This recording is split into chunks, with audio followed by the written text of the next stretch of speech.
in search of অনুসন্ধানে, in accordance with অনুসারে, in favor of পক্ষে অনুকূলে, in front of সামনে, instead of পরিবর্তে,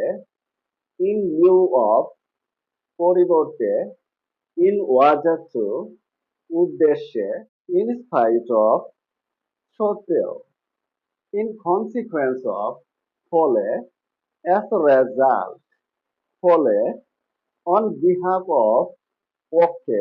অনুকূলে, in view to বিবেচনায়, in account of কারণে, with a view to উদ্দেশ্যে, with an eye to উদ্দেশ্যে লক্ষ্য রেখে, because of কারণে, for sake of খাতিরে।